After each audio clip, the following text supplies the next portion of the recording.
Hello and welcome to episode 194 of The Imperial Truth. My name's Greg. Joining me, as always, is Mr. Howard. Hello, Howard. Hello, Greg. How are you doing? Yeah, not bad, mate. Struggling through. Good stuff. I'm awake, and I'll take that as a victory. Uh, Yeah.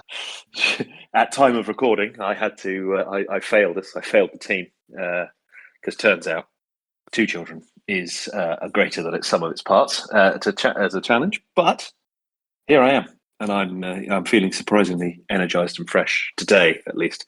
So we'll see what tomorrow brings. And Look at you. The you're sun's just plodding taking it along. out of me. The sun's taking it out of me, and I'm feeling shattered.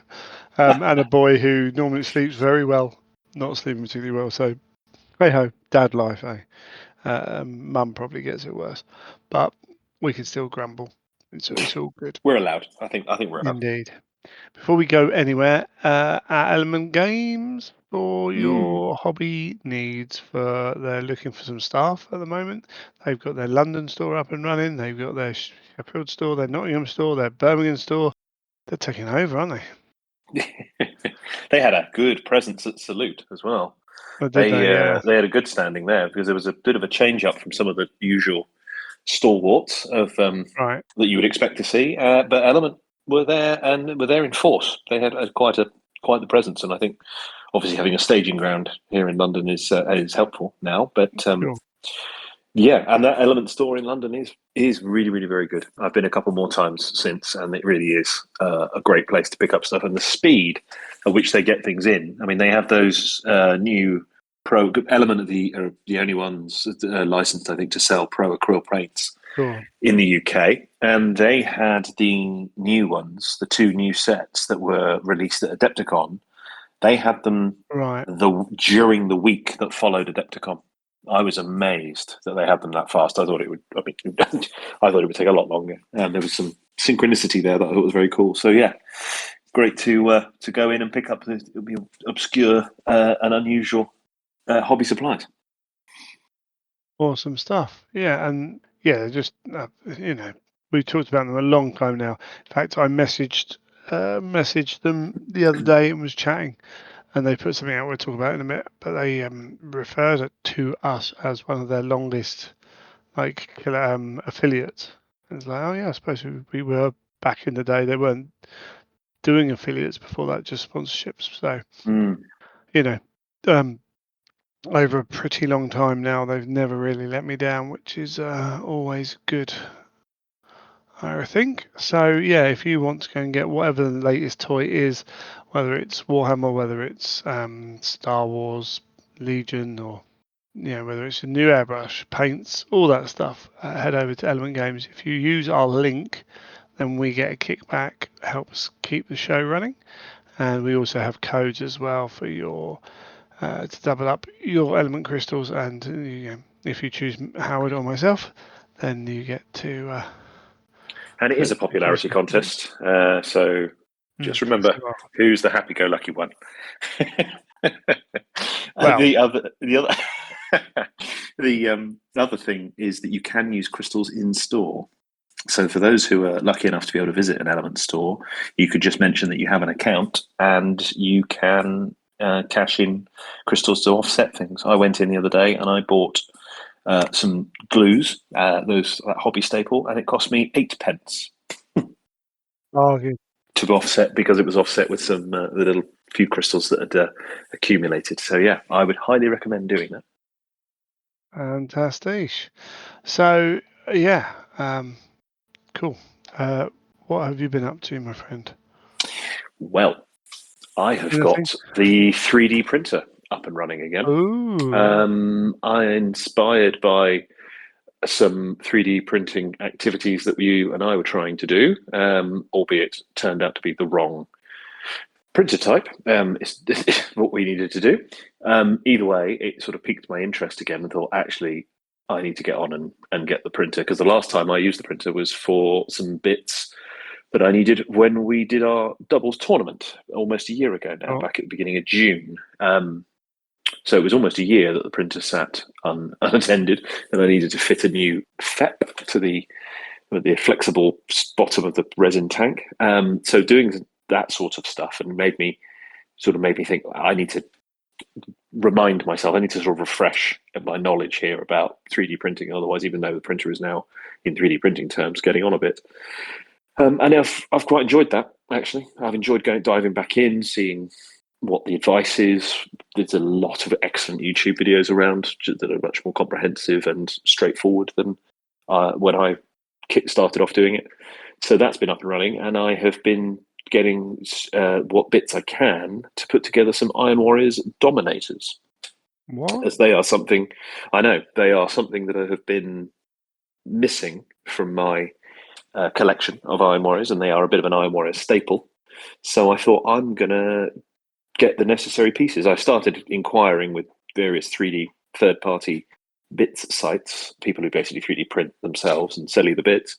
Yeah. And I thought, well, rather than do that, I ought to be on top of this. And that's a really good thing to do when you're under the cosh of an infant. Is to invest too much time in another hobby. Awesome. What about yourself? What have you been up to? No, I have to. I was thinking of something I needed. I might need 3D printed the other day. Well, I'm now sure. I've got a setup, so let me know. Indeed. So I have almost finished this Blood Bowl team. How sad is that? He says, looking at a model, realizing that there just needs to be a little bit of basing. I need to go through and just touch up the basing. There's a couple of holes, but they're almost done, so I can move them off the table. Mm-hmm. But the problem with that is then there's about 8 projects that all need to be done straight away. So at the club, they want to start a Path to Glory thing for Age of Sigmar. So I don't want to use Giants for that. So I want to get some Cities of Sigmar painted up. Oh, nice. I want to get some Space Wolves painted for 30k because I'm been terribly lazy with it. I've got some Mechanicum sat here that's been undercoated. There's always a Blood Bowl team waiting to be painted. There was a Titanicus event in Brighton soonish, but I don't really have a 2,000 point force, Really? paint finished well enough for that. Oh, okay. No, it's like I don't know. I don't know how many points I've got, but I haven't got all the weapons options and everything else. Because you took 2,000 points when we last went to Beachhead. Yeah, I can't remember if I took my stuff. You did. Or I borrowed. All you borrowed from me was I like one borrowed weapon. from you. There we You go. borrowed one weapon, maybe two. I Or think. did I? Or maybe I can do that, but it's not great. I need to Fair enough. Yeah. dive on that, and then I need to dig it out. It's been a while, and on top of that, they're showing off Space Wars. So for 40k, goodness. Oh goodness. which Wow. yeah, which we'll talk about in a bit. But I'm gonna have to. I think for 40k, I think so I won't need normal Terminators. I'll have the Space Wolf Terminators. I won't need normal Blade Guard because I'll have their version. Probably won't need many Intercessors because I'll have the basic troops. So I think there's a few bits to sell off, and then I did mine in an alternative Space Wolf scheme. Well, not even a Space Wolf scheme, but a variation of the Iron Raven scheme. But I just don't think that Logan Grimnar and Ragnar Blackmane and those will look good as a completely different style. So I think I'm going to have to repaint what I've got. Ouch. So I'm going to have to go to colour. Well, luckily, I mean, a lot of the stuff that I would be selling is the stuff that I painted. So, Of course. it's odd for. But it just means going and buying a load more colour forged greys, and I think, and starting working out. On that topic, did you see about 3 weeks ago, Cult of Pain Henry did Yeah. He got excited by Space Wolves and did a Ragnar Blackmane conversion to be Wolf Spears, something Yep. like that. I've been talking to Henry about it. That looks unbelievable as a scheme for Space Wolves. I thought that was superb. Mine are not going to look like that, but I've been very few talking people's would, but it's because the color scheme. I mean, it's essentially the Heresy scheme, isn't it? But that with those new models, well, as you say, we'll get into those. I really want to hear your thoughts about this. You say the Heresy scheme. What Yeah, shade fair of grey enough. are Space Wolves? Sorry. Because And they which are of the completely different. 100,000 marines is that? Yeah. I own about 12 bottles of grey paints that I'm probably not going to use again because I went through them trying to find what I want The to grey. paint them as. Yes. And Your that grey. grey is now whatever colour forge spray grey sprays, which is basically administratum grey. It's not. Yeah. I actually don't think I can find the perfect grey because I think I just don't think it's a possibility for me to find what I want. It would have to be what I want them to look like is a is Golden Demon levels of of mixing paints, of layering, of blending, gradation that is This all beyond sounds my like skill exactly level. the sort of thing Mark Bedford used to say. Definitely wet blend army paints. When you're painting an army, make sure every layer is wet, Yeah, is exactly. It's not custom happening. blended. So I don't think I think I have to learn to accept a level which is not true. It's kind of ironic because I don't have the skill to paint in that way for more than half a model, but I always want it. So it's Mm. avoiding that perfection thing, which is hard to do. But yeah, those are my 5-6 projects that I've got. Plus, I purchased Star Wars Shatterpoint, the starter set, 'cause I found a really good Oh, deal did on you? You did say you were interested. Hmm. it. Yeah, and part of me is considering selling it on straight away because I've got Kingdom Death Monster. I've got Kill Team that I don't play that much, which I want to get a Kill Team painted up for. Add that to the list.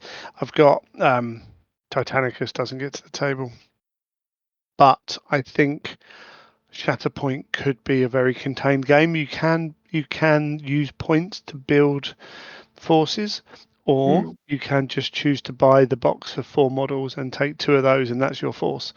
It's also designed that way as well. So I'm Mm. thinking play it more of a board game than a miniatures game in Yeah. terms of collecting. So it's a very hopefully then becomes much more like, oh yes, just dig into some SharePoint for a little bit. Cool, put it away for a little bit.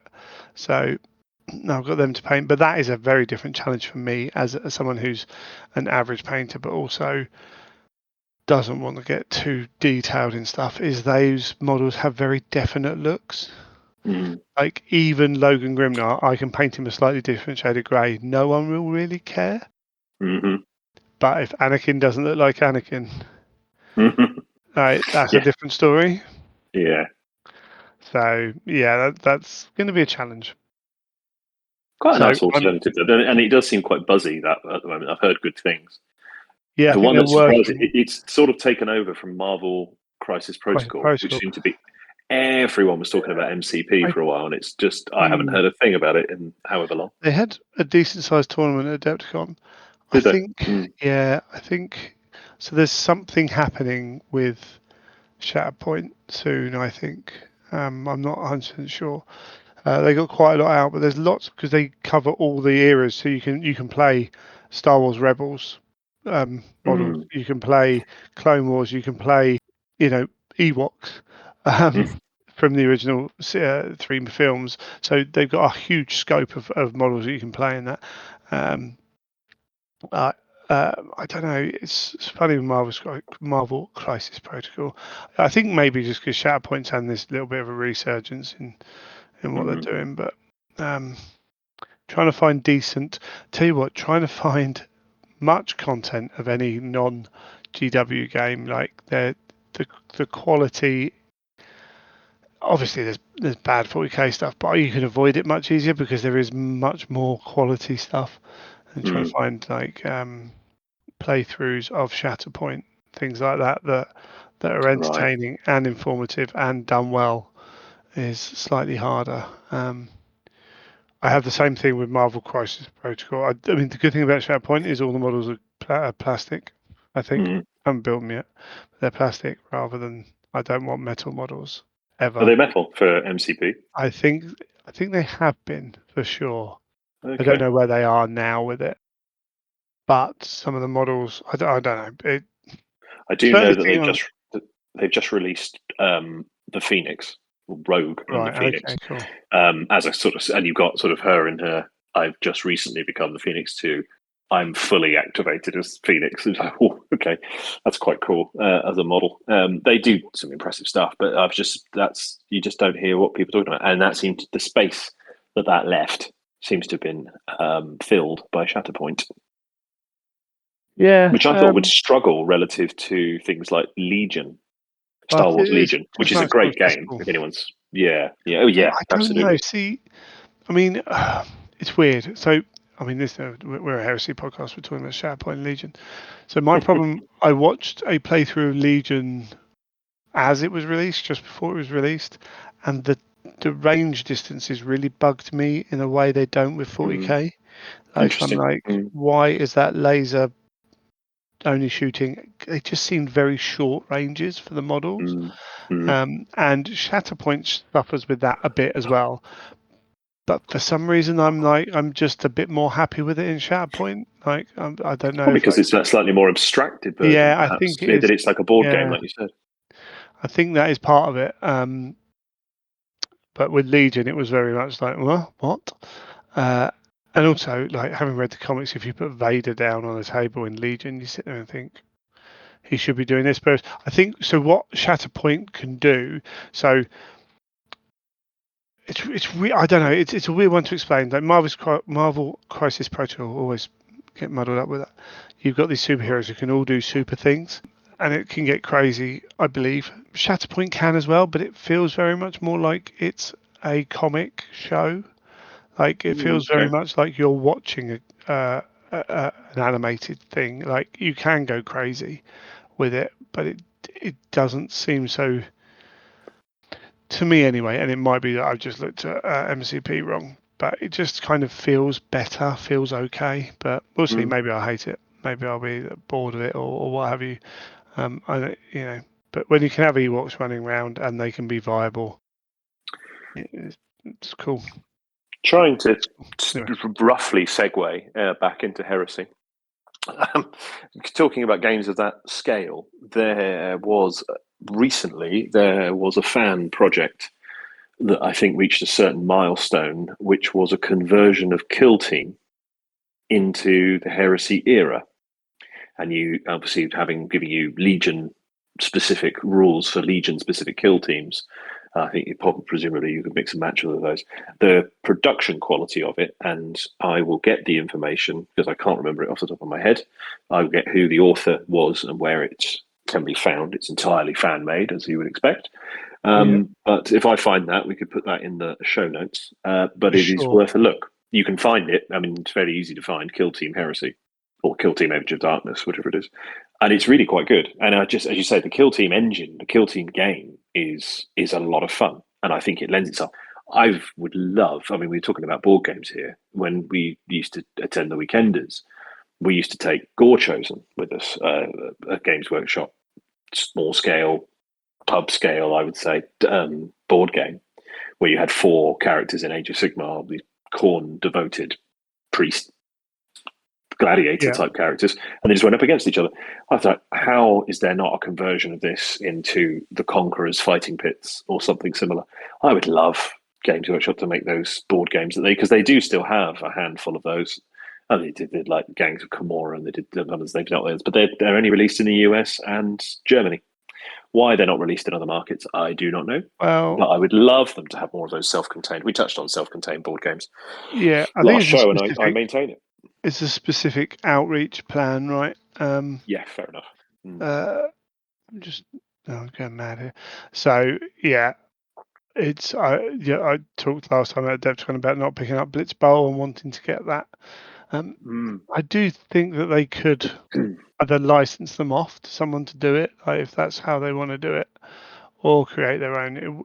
Would be lovely to see something like that. Could easily stay on the shelves. You don't need huge numbers of it once it's done its first Mm. print run, but it can be a very easy to get into thing for sure. Yeah, When you think what we'll see what licensing has they do. done for them in the computer game sphere, and they did obviously have. I mean, it's clearly a strategic decision because they had partnerships, fantasy flight games. Obviously, used to do Yeah. a whole range of board games, excellent ones as well. Chaos in the Old World is Oh, still Blitzball. one of the best representation. Yeah, exactly. Some of the best representations of the lore that you can couldn't see. Yeah, and the other one was a sort of heresy focus thing. There's a guy, very impressive guy, does necromunda things on Instagram. Corius, Corius. He or she, I don't actually know, has recently started a project of Heresy Munda, which is How do you spell that? presumably Yeah, Heresy Munda. sure. And Yeah, it's just mashing those two words together, and that looks very promising. Presumably, and it's a sort of using solar auxilia and creating sort of militia type gangs, presumably fighting out in various settings of the heresy. I think it's super cool. I mean, Necromunda is such a cool, super rich environment. The idea of doing a conversion of that, it's not hard to do the conversion of that into the because it's so open, such a sandbox. You could create some really cool things for that and play in that era, albeit without the benefit of the legions, perhaps. Yeah, so small scale games, super cool, and there's some yeah. interesting I don't have anyone that people would doing play 'em. interesting things. Yeah, just wouldn't. I wouldn't be able to get games in here for that. But it's cool to have it out there. Maybe I'll flick through it at some point. Who knows? But either way, anyway, this all started because I've got a lot of different projects on the table, Yes. and need to clear it up to get kind of focused on doing something. Say, need to watch some of the artist's opus videos to get my dry brushing out for the Cities of Sigmar. Need to work on plans for how to get stuff painted, and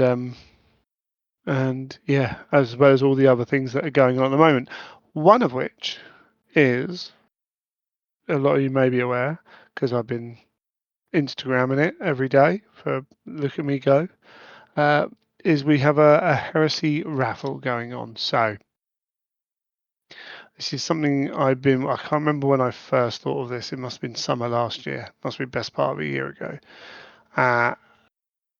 For those who don't know, we lost our son when we found out when Emma went into labour that he had no heartbeat. And in that period where the world's falling apart, what you need is someone to be able to go, here's what you need to do, here's what this is, here's how we're going to help you with this. And there's a few charities, like loads of different charities, I'm sure, that help with this. In the UK, SANS, Oscars, Oscars something, I can't remember that one. Apologies for that. There's a few, basically, SANS being one of the big ones. But the other one, the one that really helped us a lot, called Abigail's Footsteps. Primarily, they provided a cold cot for Tunbridge Wells Hospital, which basically slows the degradation of the body, and children degrade much quicker than adults. So you go from having a very finite period of time to a slightly less finite period of time, which to hold your baby for grandparents and siblings and all that to come and say their hellos and goodbyes, and so that you can leave the hospital as much on your terms as you can. And that's what it's all about, right? Is allowing you that little bit of time that you just wouldn't get if you without the cold cot.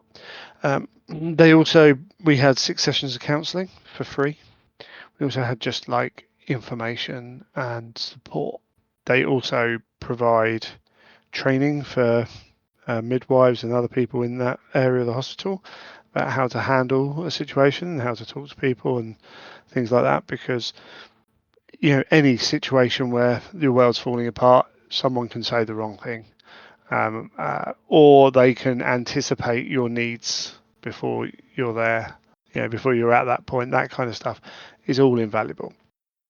So The fact Abigail, that charities like this exist is just extraordinary. I mean, the fact that you're they can amazing. come in at these times. I mean, these sorts of things, you sort of you hope you don't have to Ever need it. encounter them, but when you do, they are it's such a lifeline. I mean, so many of And these. It's such a rock of these sorts of things, and almost incredible that they exist. almost all of them are born out of someone going through that circumstance and not having Mm. what they need. And Abigail's have become quite an important one in supporting other people. Mariposa Trust, people like that, who are looking into. Britain has quite a high rate of pre-birth deaths. Not 100% sure why compared to others, and not 100% sure why they're looking into it. But it's things like fighting for leave if your unborn baby dies like before a certain point, because technically only at a certain point Emma could have her full maternity because we were at term, but there's a cut-off point. There's a point at which your baby didn't previously get a certificate of life, so it's a really hard one. And yeah, any kind of baby loss from any point obviously is terrible. So yeah, we have run we've run various raffles on the show for various charities. Specifically for Abigail's, Emma and I did a fundraiser, and we've had family do fundraisers and things like that. And Jackson does have a cot up in Darlington with his name on it, a cold cot that we managed to get enough money together from friends and family and listeners as well, to raise money for us. We wanted to do it again, so I bullied a load of people, some more than others. And well, I had this idea: 18 legions, 18 painters, one model each, exemplifying the legion in the way that the old black books did. So when you flicked through the old black books, if you were around at that time, and you could see, it would have legionnaire name, you know, uh, on the campaign of whatever, at the assault of whatever, and it would be a picture of a world eater or an imperial fist or what have you, and they were examples of the legion, but they were all slightly different. Mm-hmm. So you've got a bit of scope in there to play around to. Maybe, oh cool, he's got a cool pattern of bolter on there, and he's got this, and oh, they've done an assault marine, oh, they've done a terminator, that kind of thing.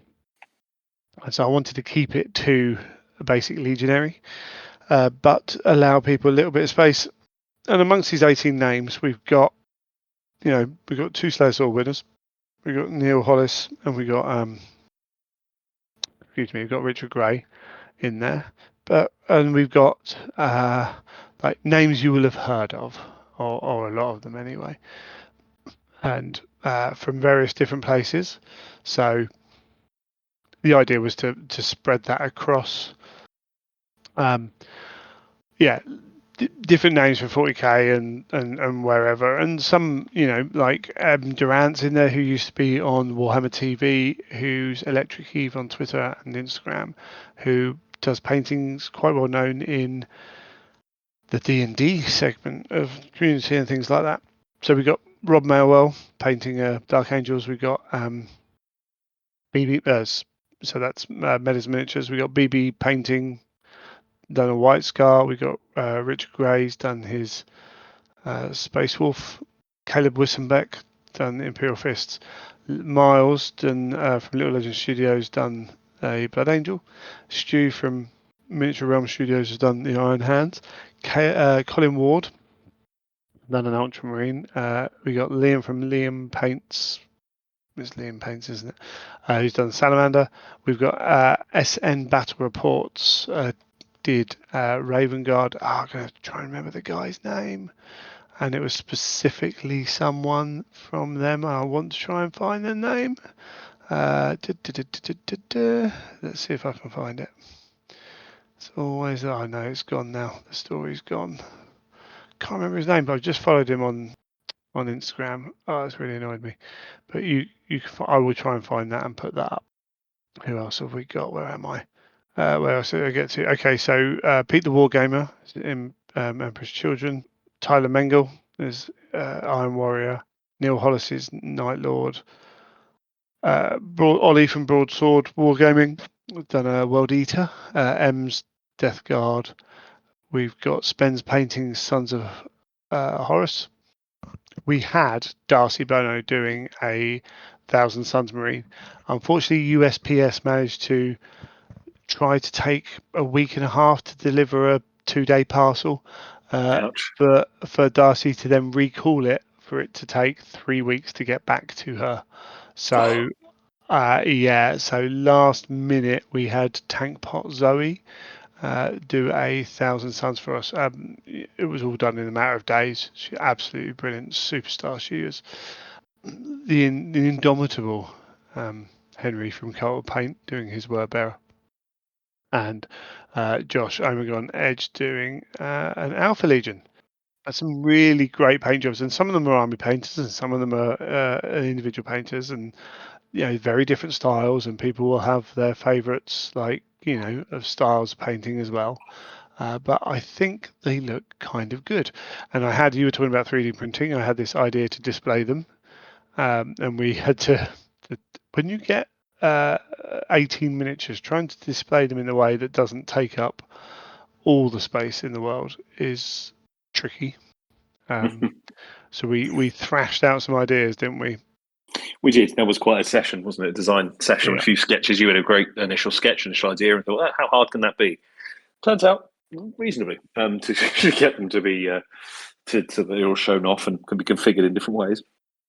And then actually making it a reality is challenging. Thinking it would be trying to get it to be a resin print was a mistake, and realizing it needed to be a different type of print. And a couple of friends, Diadrin, stepped in, and a good friend of mine, Ed, both managed to help us out and get those printed off. So yeah, we're a team effort to get that together.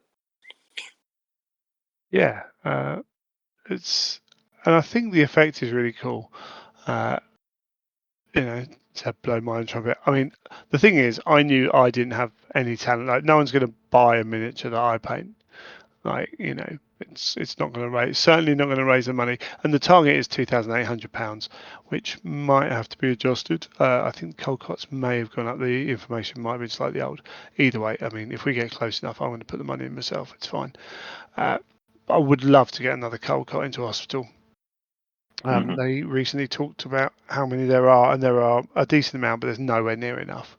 Their aim is to have 2 Colcotts in every hospital, because you just don't know where these things are going to happen, who's going to need it. But the idea was one big prize. This is 18 miniatures in a display. It's pretty unique, like to get something like this from all these different painters. It would take a lot to build it up. Oh goodness, yeah. It's trying to actually coordinate that and have to find the time for that to have these commission mate. slots. It would be a nightmare. Yeah. Even commissioning this from a single party doesn't quite have the same hit. The fact that you've got Okay. all these named individual, I mean, yeah, coordinating that logistically so that it all comes together. You would take you years to do that. Otherwise, and I think having those unique takes on each of them, particularly in some cases, there are certain legions you might associate with certain painters on that list, not all by any stretch. Yeah. And they've typically done something else. Not all, but typically they've done other things. And I think that's a really unique thing to have. And as a display piece for a Heresy fan, I mean, it doesn't get much better, frankly. No. I think it's pretty cool. I think I'm not a person who runs projects. Like, that is definitely not my character. So this was a challenge for me, and I got a few things wrong, and I'm still getting a few things wrong in the way of promoting it and stuff like that. But hey, live and learn. I'm pleased with it. I can already kind of see some things that I would change, and maybe some personnel, like bless Neil Hollis, who's an ex host of this show. He was telling me he was going to get it finished at Adepticon. That was already way beyond, half of these were late, as you could expect. Some were really late. That kind of thing. Yeah, it happens. It is what it is. I'm not necessarily the best person at kind of making sure that all kind of speeds up and what have you. So yeah, I would love to do something like this again. It would probably have to be a little while, and I would have to seriously consider how I went about it. But yeah, as of now, this is a unique display piece that you can have with, as I say, miniatures, some absolutely stunning miniatures painted by some brilliant people, and you can be yours. The tickets are £10 each, so for every full £10 given, you will receive one entry into the raffle draw. It's all run through Just Giving. So far, I couldn't find a decent raffle site that works how I would want it to work uh, for doing this. So you can kind of bodge it through Just Giving, which is what we've done before. There's a legitimacy of using something like Just Giving. Like, I'm not getting the money in and then people worrying about whether I'm going to pass it all on. Any of that, it's all handled out of my hands. I just need to take the details down afterwards and create a list and raffle it. It's a UK charity. There's because it's a raffle, you can't get gift aid for people in the UK. We don't qualify for gift aid, so that will get cancelled off at the end, I believe. And as I say, it's running till May the 11th is the last day, so anything from May 12th onwards won't be counted. And as I say, every full £10 will get you one entry into the draw. There is a little thing when you donate that says, I'm happy to be contacted by, I assume it says my name. You have to click that box so it sends me your email address. If you don't do that, then I can't. It's essentially anonymous at that point, isn't it? Yeah. Yeah. So I know some people have done that. Some people have sent £5, and they're not worried about winning it. Amazing. Thank you for your support. But if you want a chance to win it, you have to do that. And with the amount of people, like we've got 100 supporters ish at the moment, I can't go chasing everyone. It's not really something feasible for me to do. So yeah, looking forward to that. Looking forward to that. That's announced. Another week and a half. Well, it's all out there. It's all live. When that happens, that lucky person is going to be quite the day, I think. Yeah. And this is, I'm hoping someone in England wins it. It'll be easier, much easier to give it to them. Fair, but it doesn't yes. matter if you're around the world. It's fine. So we'll see. We've had some very generous donations, which is really cool. And it got me. I should be on the independent characters again. So it'll be my second time on there, which will Nice. be good. So it got me talking to people I haven't talked to in a while properly as well, which is another cool thing. This show has one thing it has done is not just the show, but running events and things like that. And this is why I decided to do this. I suddenly realised that I know quite a few people who have made names for themselves in the hobby. We do have a small hobby in those kind of terms. There are people on here that I've never really engaged that much with before, but most of them are people I know. And quite a few of them are friends as well. And it's been great to see how eager they were to help. Certainly initially, maybe a little less as timescales were pressing and they had other things to do and all that. So a massive thank you for all 18 for the time and effort put into creating these miniatures. It's awesome. It looks fantastic. So yeah, hopefully that's something that's going to incentivize people to jump in. Certainly I've jumped in on the odd thing in the past that wouldn't be as exciting as this. I remember there was on one of the forums, I think it was Bolter and Chainsword, many years ago, a group of people organised, which I joined to, but collectively buy a set each of the dice sets, and then swap one, with each, so that everyone involved would end up with the full set of 18 dice, one from each legion. Feels like this is quite the step up from that. So similar principle that you've got a collection of something that has a representation of each of the 18 legions, but it's the sort of thing people think of doing even themselves and probably never get around to have it associated with some of those names and some of the talents there. Yeah, I would love to have that on the shelf if I could. So yeah, I would. And to say that it's for a worthy charity doesn't even go. It goes without saying. So I'm not hopefully going to let Howard people win, be excited.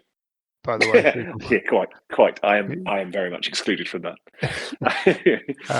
So yeah, but it's been a really nice experience to get it off. Like, I've never had so many Instagram likes as as when I've been a collaborator with other people on this and stuff like that. Getting used to that as people have started following me, and it's like, well, you're not going to get this hobby all the time, but it's been really cool to do it. And fingers crossed we can reach that target and maybe smash it. I say we're about halfway through the raffle period.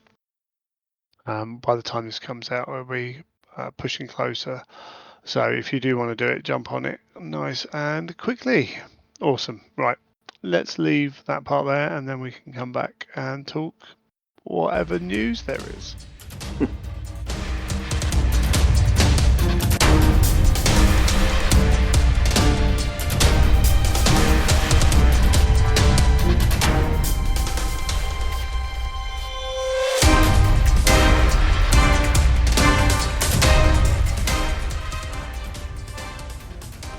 Right. The news. Wow. What a news session we got for you today. Let's find the Horus Heresy news from last month, or since we last recorded. There's been an errata for Legions Imperialis. That was quite the final Heresy Thursday, wasn't it? That is it. So let's talk. How have you seen much chat about the errata? I have. I have actually. When I'm part of a few groups for Legions, one that's Sure. London specific, and I follow a few channels that are focused on that. And there was a lot of talk actually about it because it was very well received. It's something people have been asking for or wanting to have, and there are various sort of fan attempts of community attempts to do things and tweaks. But we're hoping to get an updated one. And when it did come, I generally, in fact, overwhelmingly, people's reaction was very positive. I mean, the most positive, I thought the most succinct review of it was one of the London chat group said it felt like it had been written by people who were currently playing the game and wanted to see it go to a good place. It seems reasonably comprehensive. So, and that seemed to be echoed by a lot of people to say, well, this isn't like some FAQs have been in the past, which feel like a stopgap or they are answering questions you think no one in their right mind would ask this. Why is that even being addressed? This actually did adjust quite a lot of fairly significant things, and usually in a common sense. I think pretty much exclusively in a common sense or way that people expected it to, and generally for the better. So yeah, well received. Gave quite a lot of kudos, somewhat unexpected, and seems to have been taken very well. I would recommend as a video to sort of going into a deep dive, lit bashing, done by Matty, who's part of the London group, and they've put out a video that's quite comprehensive. Well, I happen to know was quite well researched. It was quite a lengthy script, I believe, put together to go through all the specific points. They are very active, have been active in various tournaments for Legions. It's called lit bashing because they tend to do quite a lot of conversions at that scale, creating heresy characters that we know and love at the larger scale down in that tiny scale. But the biggest thing is, just to touch on a couple of points in it, the big thing was things like infiltration, charging first turn for units that could have been almost anywhere on the board, almost directly outside your deployment zone. They can't charge on the first turn anymore. That was a massive change that I think people were hoping to see because various armies were considerably more powerful, I think, than people wanted them to be. The other part of it that I think was significant was marching of infantry has changed.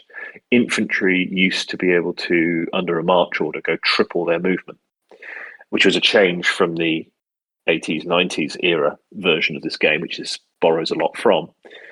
Now that's been changed to be back to being double, which is what other things can do, which means transports become considerably more valuable because previously the infantry on a march order were outpacing the transports that they would typically take as dedicated transports. Those were the two headline changes that I can think of off the top of my head. There's perhaps a few others over things like timings have been clarified, certain special rules that technically, rules as written, didn't work. Things like Quake, you took the Quake marker or took the Quake effect off before it would have come into play. in the following round. This sort of thing. A lot of stuff like that's been tidied up, so it's pretty good, pretty comprehensive. Yeah, well done. Good job. That's what an FAQ should be. Seems to have adjusted the game. People have been taking it well, and people will cover it in more depth than we are doing right now. For sure. It's just not on my radar at the moment. Certainly wasn't when it came out. Need to nudge people at the club to try and get their toys out and get mine on the table, to be fair. So that's cool. There's quite an active scene here of that in London. And people are really. Actually, it's interesting because the people are very actively trying to recruit people to play it. They're doing lots of slow grows, and it's quite a large group, and they're playing at the Central London Club in Seven Dials quite frequently. Every week there's more than a couple playing. Is it right near the market? Close enough? Sort of, yes. Very, very close to. Very close to the station. It's north of Covent Garden Plaza. Oh, yeah. It's Seven Dials. Just thinking that'd be a good place to go and play because I quite like Seven Dials Market. Need to get on the train. There's a fantastic food market right opposite now. Incredible. That the one range with of with the tiered seating. No. Or is it different? Seven Dials is that, but then there's a new one that's opened there. They took over. Okay. They took over something else. Yeah, it's a good area to be, and it's very handy for a lot of stuff. It's an important thing to know about a gaming club. So it's good. Before we get on to any kind of models, we've also had the 2025 Warhammer Heroes. We're not on there, Howard. It's shocking. I know. I couldn't. I looked through it and was like, "Oh, here we go." Maybe they just lost our nomination. So just looking at it, I think Robert E. Allen, I think, is a friend of Kenny. I could be wrong, but it's certainly a similar name. Kenny from the Combat Phase podcast, who has been to a few Heresy weekenders and things like that. I'd have to double check with him. I just want to say I kind of like what they've done with this now. So, like, Matthias Weeks is on there, who is one of the founders of Adepticon, still very involved with Adepticon. So we're talking about a big kind of important name in the hobby events scene. But we've certainly moved on from those first few of being podcasters and things like that, who may have done stuff, but certainly generated a lot of noise by the virtue of being out there. We're looking at what was really interesting. So there's people who've collecting models, send them out to creating a group for. So Hannah Wilson for disabled and marginalised communities, absolutely brilliant work. Where was the one? There was. Dan Hammer. There was another one where there was collecting models for stuff. Anyway, they're all great. But we got two people from La Paz, Bolivia, which is amazing. That don't think about that. They've got a club of 200 members that they've managed to build up. You've also got Sardinia was mentioned. One of the guys is from Sardinia, and there was somewhere else as well. Really cool to see. This is what Warhammer Heroes should be about. There's people in there who are raising money or have raised and are raising money for charities. Like Stephen Manton Kelly was asked to build a few models, actually went and raised £1,800 in a paint-a-thon, but also assembled a whole army for this person instead, which is pretty cool. Here's the Sardinia, Filippo Flores, and then Peru as well. Gilberto Ricardo Cueva Nunez. That is probably an absolute butchering of that name. I do apologise. I just really like this is what I think Warhammer Heroes should be about. And when you are talking about voting for people for Warhammer Hero, it's don't get me wrong, a podcaster, a YouTuber can should be able to win it. Carl won his mainly for his work he did around supporting the people who lost the armies through the fires in California the last time, whenever it was, pre-COVID. More widely California rather than just LA. Yeah. That kind of thing. But these are people who've done fundraising efforts or making sure there's a space available to game in an area, or whether that's for a specific group of people, or whether that's for just that area, for anyone in that area. Yeah, I think it's really cool. I think it's a great thing. It's cool that it exists and it's come back again. Yeah, But to see it have this focus is icing on the cake, isn't it? yeah, it's really nice, really good. So there's that one. But we have some new models to talk about, but we don't have any heresy. Quite. What's going on there? How It is is this? bonkers, isn't it? It's bonkers that it's been. Well, we're not that bonkers Well, really, but it's just one of those things. Why would we expect it? But it did seem to be quite an abrupt end to Heresy Thursday. it does. Well, first off, actually, there's a new drop pod coming for There is. 40k. Is it just for 40k? I think they might split it off. Well, it's interesting, isn't it, that it doesn't have an armament. Yeah, That's the only thing I can think of that is significant in that. It's very much clarified in that specific model. One of the points they make about it is it can only be built open. yeah, Therefore, lots of gnashing of teeth. If that's a bit of a pain to transport it, then, but equally, it does away with the conversation about whether it should be open or closed. But the change to it, there's a few cosmetic changes to it, but the mainly internally, but quite significantly internally actually. But the removal of the weapon, that yeah. suggests maybe it's two different things. Yeah, I mean, because you're not going to get it in the kit. It doesn't say they can't just move all 30k ones this way. Mm. I mean, I suspect there'd be people going, "Why do we need two different sprues for drop pods?" But they might do with the nature of splitting Product range. the lines as So they. you think the old drop pod would go to be reboxed as an Heresy. Age of Darkness one?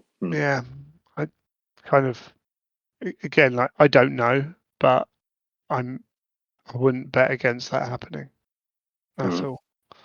So That's interesting. That it could be that way. You'd move that product over to that range, much like you get the armigers and similar. You get those. Those are the same product, but they have different transfers and different box art. yeah, it's an interesting one because these things take time as well, don't they, to come into full fledged. Maybe they do, maybe they don't. I don't know, but I wouldn't be surprised. Just know one of those things, right? But yeah, so there's that one. But we do get so off the back of our preview at Adepticon for the Space Wolves, we have some 40k Space Wolves. However, those 40k Space Wolves they've just shown off have a load of Terminators, which have a heavy kind of shoulder pattern to them, and some characters, some in Terminator armor. So Logan Grimnar, Arjak Rockfist, there's Najal Stormcaller. That one's maybe less important in this because it's a Primaris Marine, but the Terminators for sure can fit into a Heresy army. Yes, and with a bit of work, you can play them off. I think as different things, particularly once you've got that wolf cloak on top, like custom Cataphracte armor, you could play around with if you've got the skills. But man, these models are amazing. they are stunning. I mean, the first ones that they previewed at Adepticon, which we talked about last time, were good. This feels like this was taking that and running with it. I mean, everyone. I mean, what they did with Arjak Rockfist with the throwing hammer and stuff, but I mean Logan as well. Yeah, so we didn't talk. What a set of models. The first reveal for that box set's all Primaris Marines, so they're all in power armor Mark 10 variations, whatever of power armor. But these allow the Terminators allow them to be brought into Heresy much easier. The Logan Grimnar model is stunning. So good. And I know some people don't like too much wolfiness. They are the Space Wolves at the end of the day. The Volker Fenrica, yeah, but they're still Space Wolves. They still buy into this to try and show off to other legions that they are the Space Wolves. But even if it's just kits, weapons, like options, you're going to have so much on these sprues. I'm absolutely sure. Arjak looks amazing. I didn't think they'd bring him back, but Logan looks so good. Well, I would actually argue these are the design ethos behind these.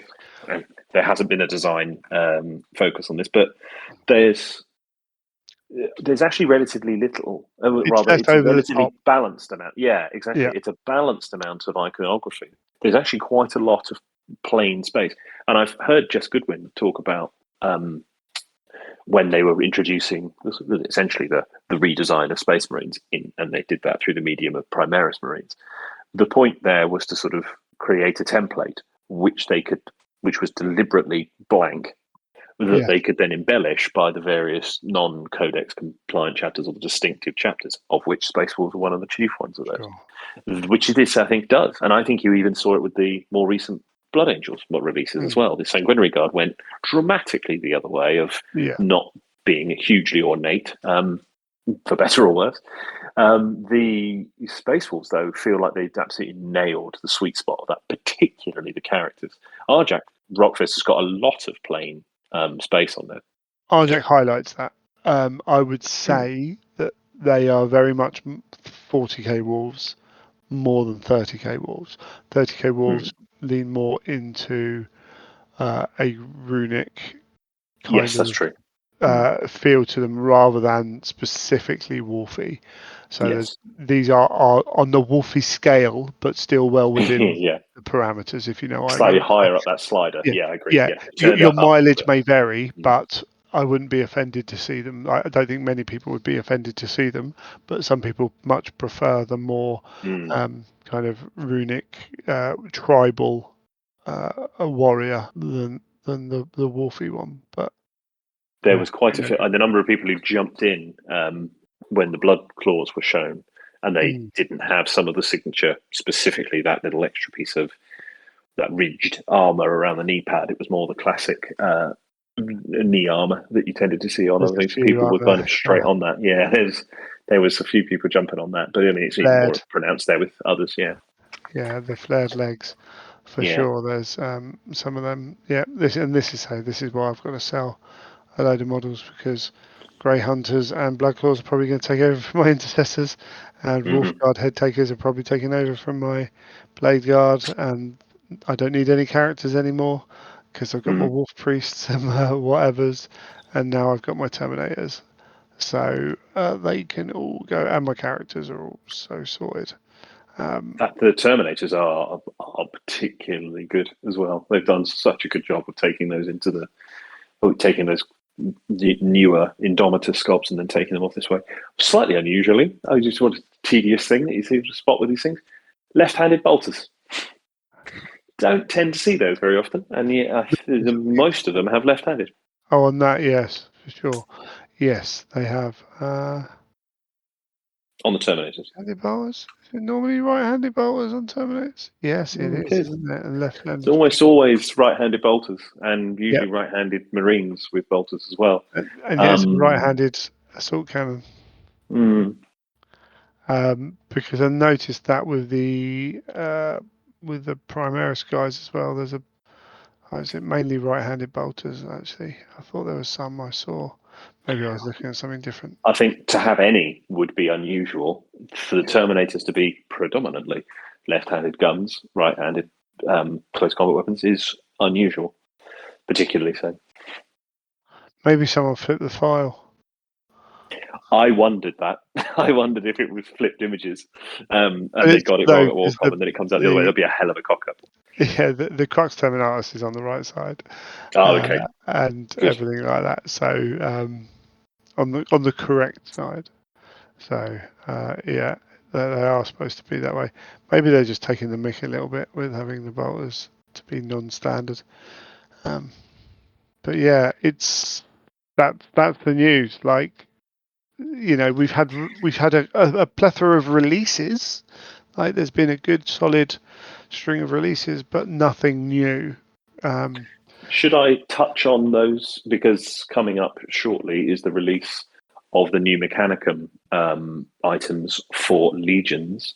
We touched on those briefly in the preview, but we did get a set of those models, and I built some, and they are very cool kits. They, particularly that of the Mechanicum Knights, they are a dream. They do follow the standard Legions issue of there are many, many tiny pieces compared to their resin counterparts. But as a result of that, you do get some additional detail in that you get sort of extra armor plates that were absent from the others, and you get all four of the old school resin upgrade heads that you used to get for the Atropos, Cerastus Atropos. They just include those in the kit.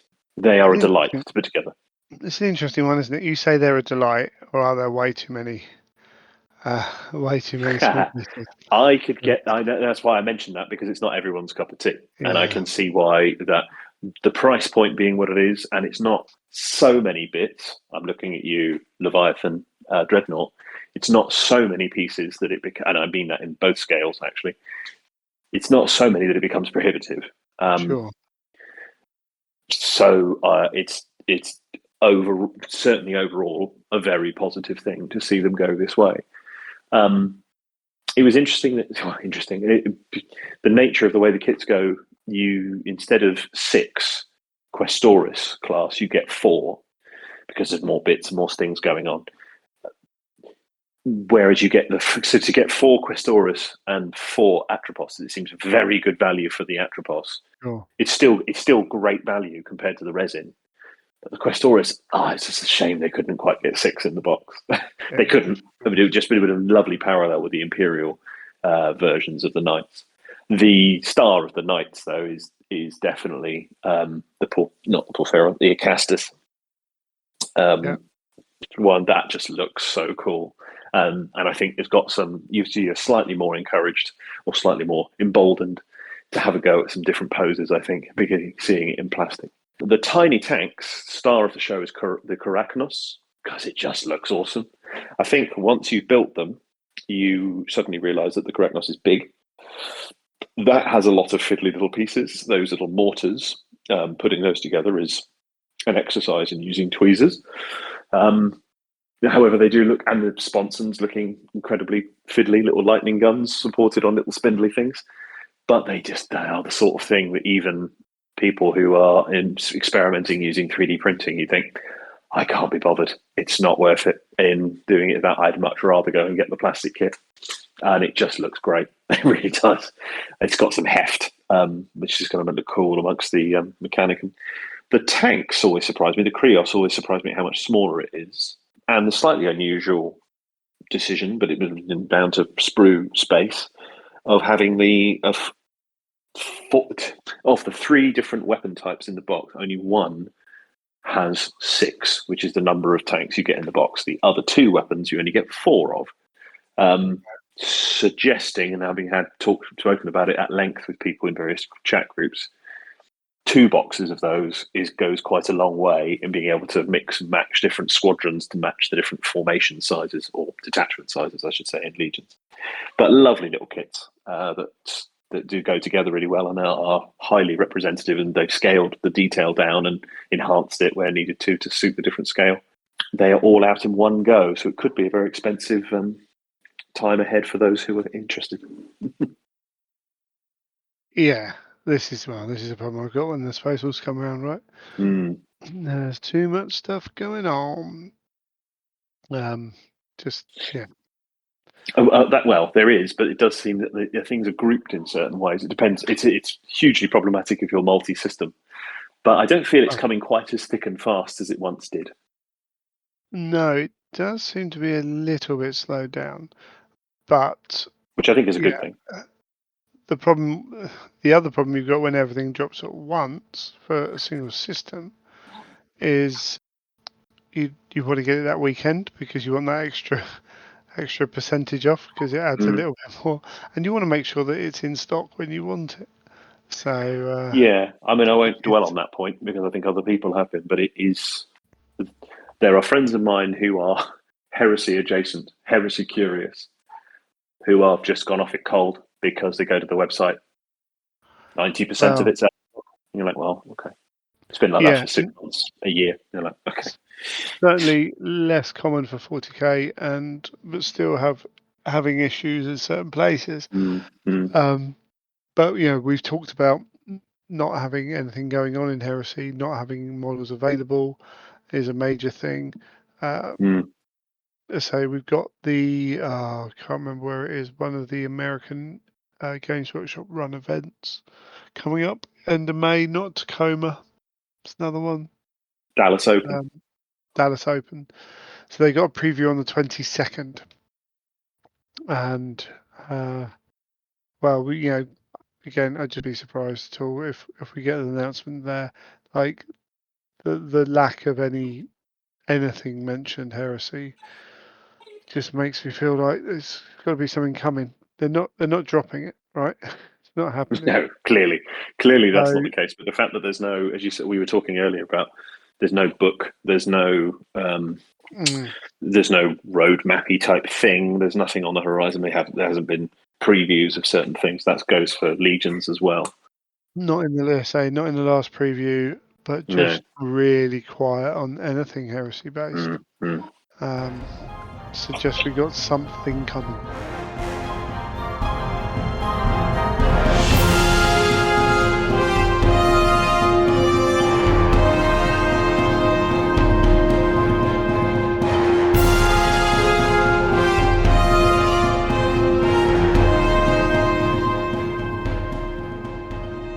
Okie dokie. Joining me now, we have Keith from Versatile Terrain. How you doing, man?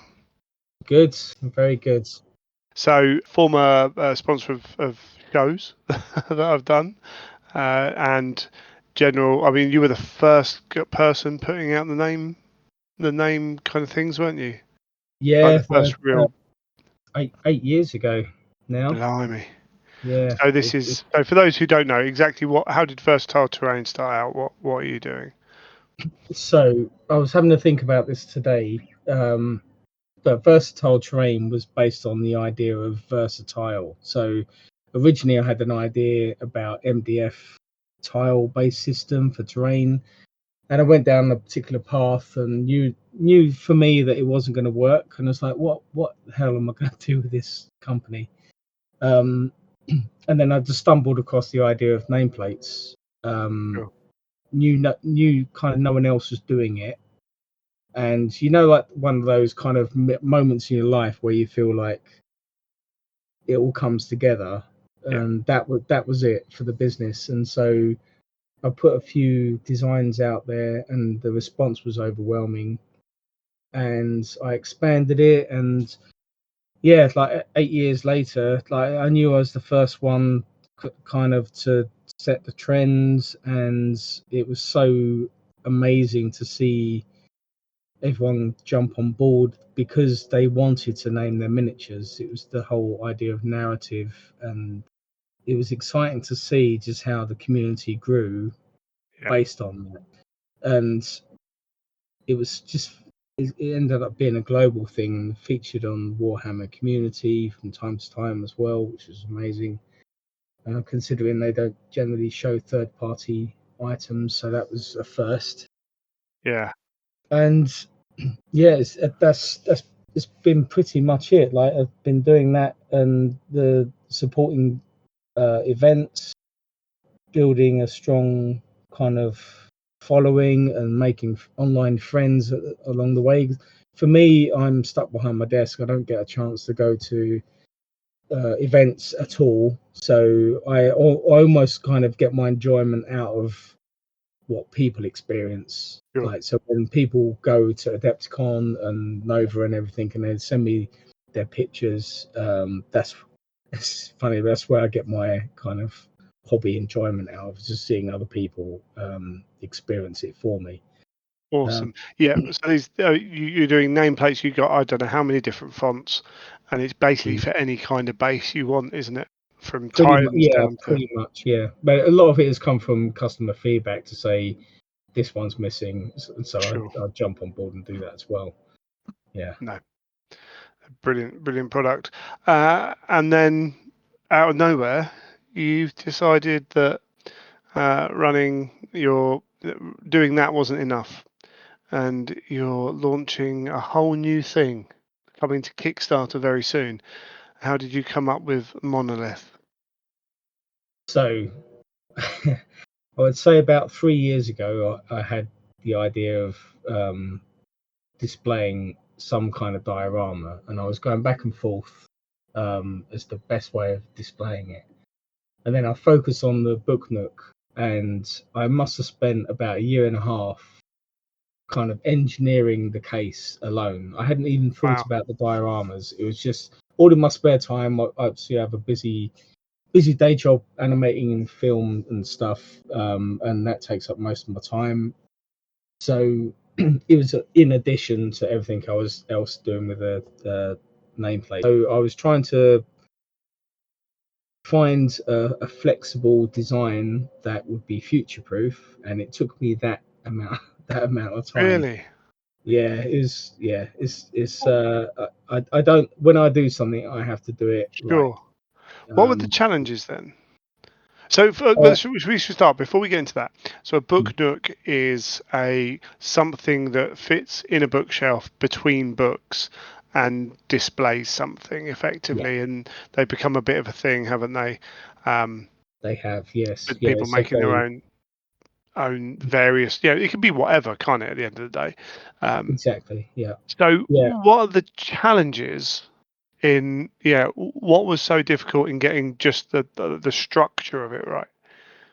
So the challenge was one of the challenges was trying to figure out the sizing to fit various sizes. So you'd have like a novel size and a rule book size, Mm. and I wanted the same diorama to fit for all of Right. those, everyone's book collection. So so I came up with a kind of a system where you could expand the book nook so you could have a drawer or a cable tray, and then I ended up coming up with three sizes that Sure. worked pretty well, like for kind of the standard trade like book sizes you'd expect to buy.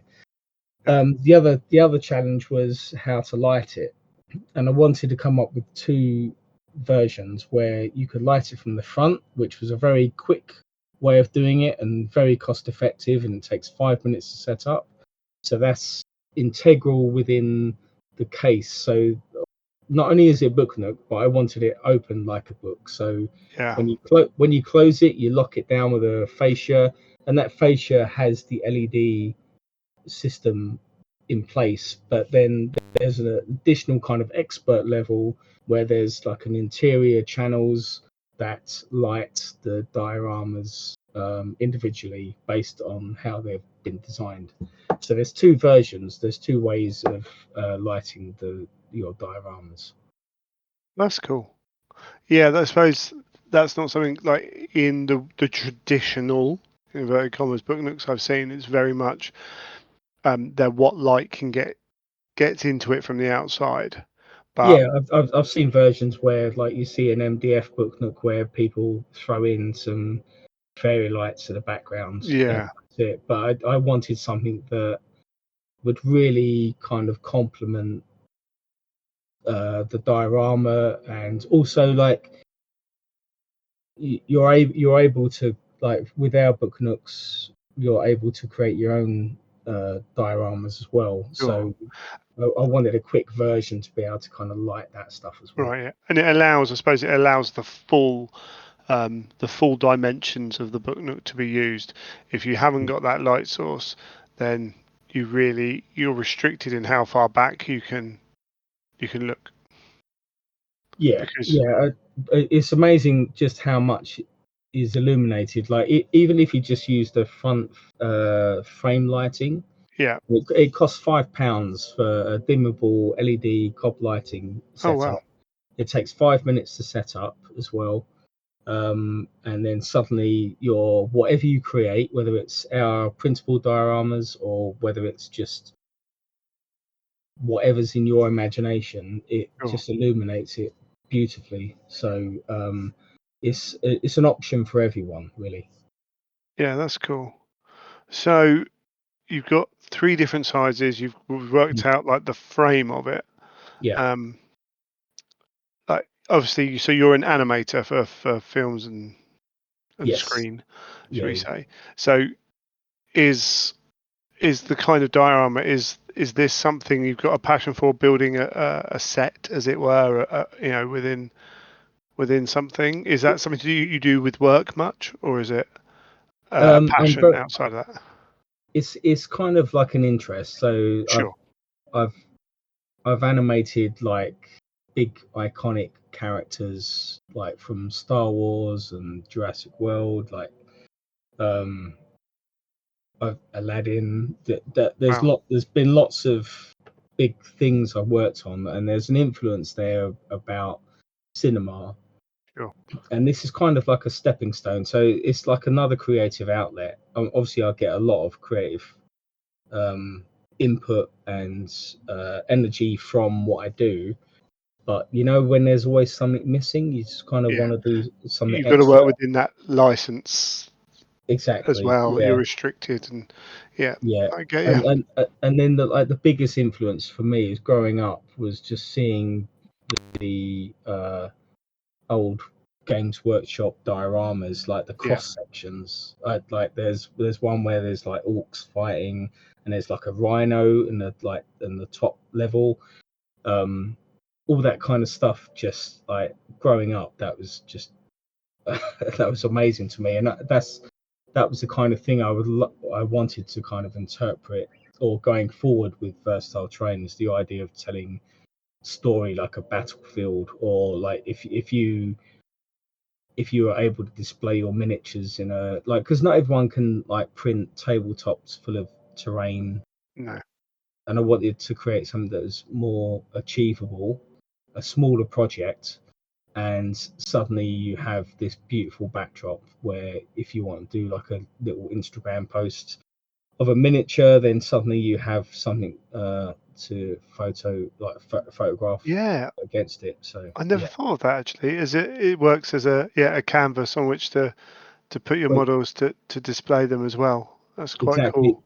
And also the book nook is like the perfect Instagram reel format as well, so Yeah, it's perfect. Yeah. sure, awesome. Um, yeah, no, that's really cool. Actually, there's kind of aspects of this that I didn't even begin to think about. I've sold in the house I'm in. I'm limited on space, and I've sold a lot of physical books. And I must admit, there are things like the new Discworld collection that's coming out where I'm thinking, do I go and collect 40 odd books again? Like, particularly if when we're looking at moving house at some point, and then all of a sudden things like a book nook, those kind of things would fit right into that. Um, Yeah. in that they also, not just for themselves, but they can actually bring something to the bookshelves as well. Exactly, and like I wanted to design a case that looked pretty classy as well. Yeah, yeah, and it So, certainly does. so the one of the things I focused on was the actual frame, the width of the frame on either edge is kind of like a standard kind of rulebook width as well. Sure. So um, all those factors were kind of considered, and that's why it took me so long. Well, especially for Heresy as well, where we got those black books, Yeah, yeah, spines, exactly. And Necromunda, yeah. Yeah, and you fit them in with that, with a little Heresy display in there, show off some of your models, and that the bookcase becomes even more of a feature of a Yeah, room than it already is. yeah, Yeah, no, I really like that. So, and of course, I know you're talking about displays at Warhammer World. My favourite, I think, is the Warhammer Quest house yes, with it cut up, and you just got all the different floors and stuff. And most people, even very good painters, a lot of the time, don't necessarily have the desire or the skills to build a diorama setting. yeah. Whereas this is providing that, for which Yeah, exactly. It's kind of it's providing some inspiration, but also we're one of the other things we're providing kit bash blanks. So if you really wanted to kind of experiment and do your own diorama, it's a much more kind of achievable size. I've yet to go to Warhammer World. I'm turning 50 Oh at the, man. at the end of May. And one of the things I've said to my wife is I really want to go down there because I would absolutely love to see all the dioramas and get inspiration from it as well. Yeah. The beautiful thing is, even if my wife had a look round and was intrigued enough that it kept her entertained for an hour and a half or two maybe, but then she could just go into Bugman's and have a coffee and Yeah. read a book or whatever. So you could do that. But yeah, it's one of those things, particularly if you're in the UK, like it's worth making that trip. I think things like those dioramas, to see them up, particularly those because they're built specifically to display, to show off. Um, you get a lot of that. They're my favourite parts. Is the particularly the Mike McVeigh bits at the Yeah, start. absolutely. I mean, what I really like about the dioramas is that there can be one story above and one story below. Yeah, Like it's just, and that's what I would love to when this Kickstarter launches and when the booklet case is out there. I'm so looking forward to seeing what people come up with their sure. own creations as well, knowing they can simply light it for £5 and have something pretty special on their bookshelf. I just can't wait. No, that's really cool. So you've got some set dioramas. We're recording this before the Kickstarter goes live, but it'll be out. It'll be live. Will they be shown on the Kickstarter? We'll be able to see those Yes, dioramas. absolutely. Yeah, I'm just putting all the artwork together. So we Sure, have 4 initial dioramas. One of them's Chambers, which is the one that you generally see, the painted one in the trailer. sure, That was the first one I designed, and then the second one is Hall. So it's kind of like uh, kind of like a description of a library. We have some kind of swappable sections in that, so you can customize that for yourself. And there's a big kind of focal point at the end. The third one is Gate, which is a kind of the outer regions of the monolith. So it's one of the um, entrances to the city, and then the fourth one is Tunnel, which is probably more of an expert level build. It's got a lot of elements, sure. um, and again, all 4 feature in the trailer, but they have been kind of like a work of passion in terms of like what is the best way of displaying the miniatures, how many can I fit in as well. So a Yeah, lot of it is based on if you had a 32mm base, what could you fit in there? And I'm doing a test at the moment where I could easily fit in a whole Necromunda gang inside a book nook, and that's what I'm working on at the moment, which would be great. I mean, it'd be amazing to look at, like when it's all photographed and yeah. enclosed and stuff. The the dimensions of it as well allow some really potentially cool stuff with perspective as well as height. Because there's although it's within the set dimensions it is, you can have different levels within that which will look good. And I'm already thinking that if unfortunately my hobbying is not up to the level to do anything that I would really want to do, but to have something like a painted background where you had um, like a legion of troops and Yeah, and have a raised plinth and have it looking out, like you could do some really cool stuff with it around that stuff if you wanted to go your own way as well. There's yeah, there's yeah. a lot that can be kind of played around with. Exactly, and the other advantage of the book nook is you can open it up like a book. So even though you would take your normal kind of Instagram or real photo from the front, you can open it up and photograph from different angles as Wow, well. So there's a lot cool. of there's a lot of potential for some decent shots. But that's only like these 4 dioramas are just part of Series 1. So the plan going forward is to do Series 2, Series 3, and kind of explore more about the kind of imaginary idea of monolith. And then we'll go into the world of Dungeons and Dragons as well. There's Sure. I have like 30 odd ideas that I want to kind of implement into that book. No, that it sounds amazing. I know I've seen a few people commenting on the Instagram posts and things like that, and I'm looking forward to seeing what some of the people who I've seen interested do with it, because um, you could sell one of these to 10 different people and have 10 different results at the end of the day, Yeah, can't you? exactly. And that's what artists do. As I say, I'm a paint by numbers kind of guy rather than that, but it's still exciting to see what people do. So as you're listening to this, the Kickstarter will be live. You can find it. It's called Monolith, isn't it, on Kickstarter? We'll put a link in the show notes anyway. Yeah, launches 1st of May. Yeah, and it runs for 30 days. 30 days. Cool. And if you, yeah, go and have a look at it, and at least put your pound in while you're thinking about what you're going to do to keep up with all the updates. You're going to be a busy boy for a month, aren't you? Oh God, yeah. We even open up options for printed. Like they're very limited. Right. But there will be, if you don't have a printer, there will be a very small run of printed book nooks that I'll do for you. Sure. But it's very limited. I suppose that's always a tricky thing with 3D printing, is making sure the quality of what you're putting out there is up, and not just allowing it to be done by anyone. Exactly. I mean, I'm going to look into merchant tiers as well, but Sure. I'm very, as you know about my nameplates, I'm very I have very exacting standards that Yeah. I'd like to focus on, and that's always been the case of Versatile Terrain. And so anything that I print for customers on the Kickstarter, it's going to be the best quality. The best quality. Yeah. I can't wait to get them out there.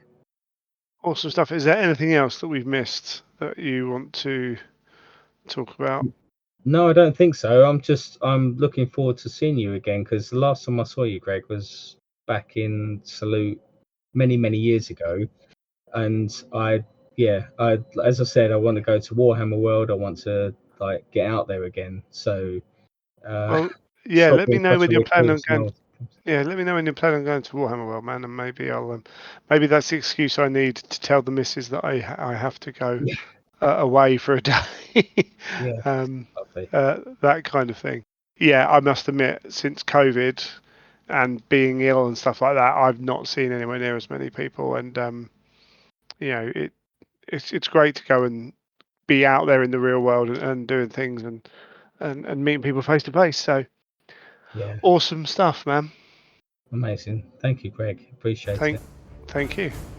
Wonderful stuff.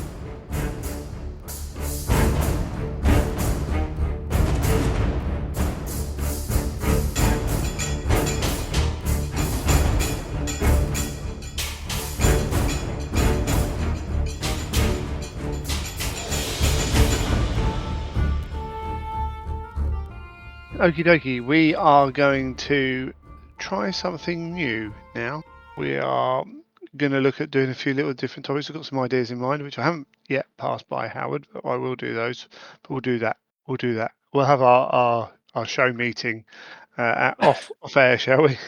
As It's much as probably we have best. meetings. If As you listen, enjoyable as a behind the scenes is with these yeah. things, I think that's a good idea. Although I'm inevitably going to say yes, although I will try and have some kind of try and warp it into something else, I'm sure.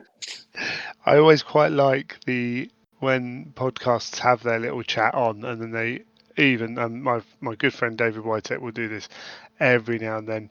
Be like, cool, okay, I'll take that out later, and then it stays in. Just a Yeah, little bit yeah. behind it always makes me laugh. Anyway, but yeah, we would never do something like that on this show. Oh no, It's not no. good. Absolutely not. So what I was listening, well, the genesis of this is, all the best ideas are stolen, right? I was listening to the Independent Characters very recently, and they were they were going back over an old show they did where they reviewed White Dwarf, and they were like, "Cool, that was a long time ago. Probably needs another." In fact, it was before it went weekly, so they were like, "We're probably due a new time to have a look at White Dwarf and see over the years and see how it's changed and whatever." And they were talking about some of the articles in whichever White Dwarf they were looking at. And a short while ago, they did a series of articles of showcasing like specific kits that legendary kits, Hall of Fame kits. Hall of Fame's the right word. And I thought, you know what, Heresy's been out a while now, and there have been some real standout kind of moments of kits and specific characters or models. Let's have a look back at that now. Parameters around this. I'm not going to pick a Primark because the first 5, 6, 7 shows would be both us picking Primarks. Well, we've already established which definitively are the best Primarks, so we don't need to do that again yet. No, we need another 16 Primarks to come out. 17. Well, yeah, because Angron's not with us yet, so that can't be long. So yeah, another 15 once Angron's out. But yeah, so we're going to just do a little Heresy Hall of Fame, and we're each going to pick we're going to do this sporadically. We're going to throw it in on. I don't know if you've noticed, but it's been a quiet period for the Heresy, so we're going to throw it in as and when. Yeah, I think Can we do anything else with it? What do you think? We'll just see how it goes and mould it from there. Yeah, I think so, and I think and it's interesting. There's actually been a bit of a raft of this. I've actually noticed it. I mean, particularly since you suggested this as a topic, I've noticed that there's been a couple of others adjacent things that not specific to Heresy at all, but a couple of other hobby related channels, I suppose, have been looking at sort of nostalgia based things or looking back. Some of those looking back to the heady days of 40k third edition, which I'm looking at thinking that was about 10 minutes ago, wasn't it? What are we talking about? And looking at models that I still think of as reasonably current. Of course, they're not. They're 20, 30 years old, some of them. Sure. And similar, that was a Siege Studios thing, which looked quite good. And it was sort of looking back at this classic thing and how they compare. And similarly, due to the extraordinary success of a remaster of a classic video game, the name of which escapes me, I think it was Tabletop Oblivion? Tactics was saying what would happen, might be, it was saying what would happen if you went back and did that, a sort of digital, a 4K upscale, if you like, of, say, 40k second edition and all of the art and everything else. So there's a bit of a nostalgia, people looking back thing. It seems to be a bit of a trend at the moment with people looking back at things, not Heresy related specifically. Don't know why, particularly. Well, we've got Badab War rearing its head again. It kind of does it periodically within our circles as well. And there's some people playing an old edition of some other game as well that we're talking about. And maybe that's a reflection on the times we're living in. Maybe it's maybe there's a subconscious seeing, certain people talk on the news and it being gibberish and thinking I don't want to be around this, or just tough times. Like money's tight for a lot of people, that kind of thing. I think And sometimes therefore that you can make people you look back return to a period thing. where you didn't have those same worries. Yeah. Yeah, because second edition was perfect. There was nothing ever wrong with second edition at all. That kind of thought process. What makes me sad is it was on a iOS Discord actually, but in their 40k section, their other game section, someone was talking about, oh yeah, well GW's always done this. Then I'm like, well, I think I was talking about Space Wolf models actually. It was like, well, this, Space Wolves have always been silly, and I'm like, well, they weren't. And someone's like, yeah, back in the early 2000s when I started, and I was like, oh blimey, I'm old, and I'm not even the oldest one I know, But it was like, well, for the 10 years previous to that, actually, let me talk to you about when the Grey Slayers first came out. Yeah, that kind of I thing. mean, that's a good Grey example of Hunters, Space sorry. Wars. There's a fair few people who are bringing out classic second edition era, and they're referencing, of course, that's when they got into Space Wars. And I didn't realise the Space Wars Codex was quite as early as it was in that run of codices at that time. You've corrected me on that before, and I had forgotten. And as I said it, in-game I've term. got that It's wrong, an haven't I? in-game I've got it term. wrong. It's codexes. I can The only I can get away with it once or twice. There's a lot of people sort of referring to that era of painted miniatures, particularly. Anyway, yeah, and I wonder if those will have some Hall of Fame type things. But a heresy specific one is an interesting one, I think, because it obviously narrows the field considerably, rather than saying everything in the Warhammer canon is Sure. fair game. So I think I thought it was a good and timely topic, and Anyway. surprisingly difficult to pick. So this, because we're only going to put a couple in. There's no way of doing this except for just picking one of us to go for it. Do you want to go first? I do. I'm happy to lead the way. I considered a range here, and I actually reached out to a couple of people as well, a couple of groups I'm in, and saw what their thoughts were. And I just PBT. Which model should I put? yeah, I didn't even think of that. Which is this? It was quite diverse. People's different thoughts. I'm going to jump in before I explain the things I didn't pick. I'm going with Alexis Pollux, which is he is part of the character series. He was reasonably early, I think, in that range of the character series that they did, which they did in these nice black boxes, still do, the black boxes with the embossed lettering on it. And I chose him primarily, and there's a number of reasons, but primarily because I think he started, or was one of the early and one of the more significant things, character models that you could take and convert off into your own take on your own Praetor or otherwise.